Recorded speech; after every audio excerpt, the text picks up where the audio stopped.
Hi everyone, this is Dr. Michele Turner, and we are reading through the book of Genesis. And we will be reading chapters 7 through 8, or 7 and 8 today, and from the New International Version. So let's get started. Chapter 7. The Lord then said to Noah, "Go into the ark, you and your whole family, because I have found you righteous in this generation. Take with you 7 pairs of every kind of clean animal, a male and its mate, and 1 pair of every kind of unclean animal, a male and its mate, and also 7 pairs of every kind of animal, male and female, to keep their various kinds alive throughout the earth. 7 days from now I will send rain on the earth for 40 days and 40 nights, and I will wipe from the face of the earth every living creature I have made." And Noah did all that the Lord commanded him. Noah was 600 years old when the flood waters came on the earth, and Noah and his sons and his wife and his sons' wives entered the ark to escape the waters of the flood. Pairs of clean and unclean animals, of birds and of all creatures that move along the ground, male and female, came to Noah and entered the ark, as God had commanded Noah. And after the 7 days the flood waters came on the earth.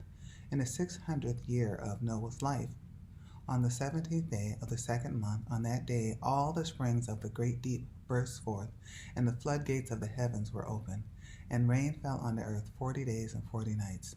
On that very day Noah and his sons Shem, Ham, and Japheth, together with his wife and the wives of his 3 sons, entered the ark. They had with them every wild animal according to its kind, all livestock according to their kinds, every creature that moves along the ground according to its kind, and every bird according to its kind, everything with wings. Pairs of all creatures that have the breath of life in them came to Noah and entered the ark. The animals going in were male and female of every living thing, as God had commanded Noah. Then the Lord shut him in.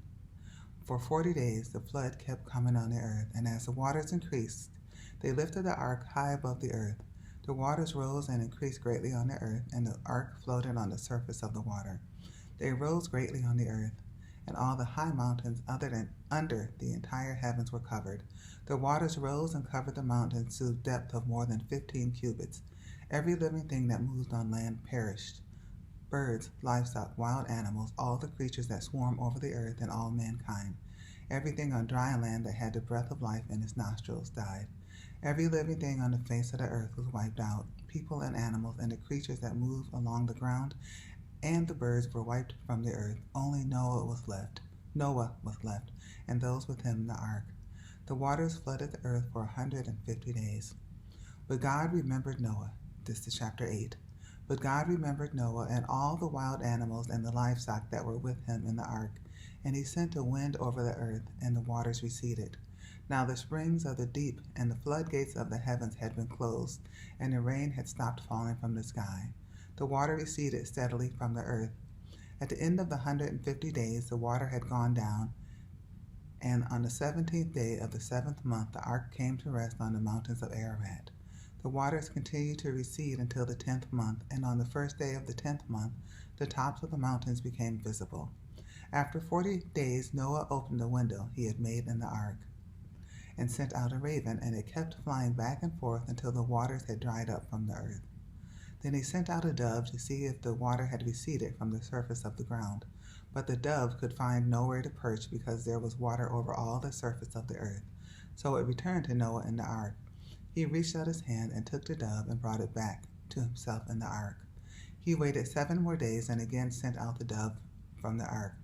When the dove returned to him in the evening, there in its beak was a freshly plucked olive leaf. Then Noah knew that the water had receded from the earth. He waited 7 more days and sent the dove out again, but this time it did not return to him. By the 1st day of the 1st month of Noah's 601st year, the water had dried up from the earth. Noah then removed the covering from the ark and saw that the surface of the ground was dry.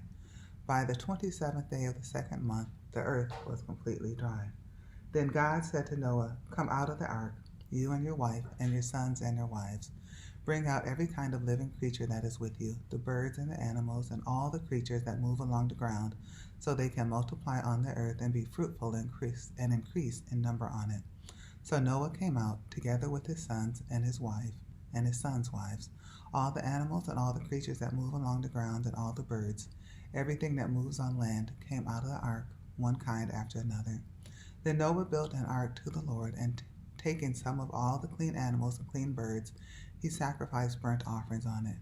The Lord smelled the pleasing aroma and said in his heart, "Never again will I curse the ground because of humans, even though every inclination of the human heart is evil from childhood, and never again will I destroy all living creatures as I have done.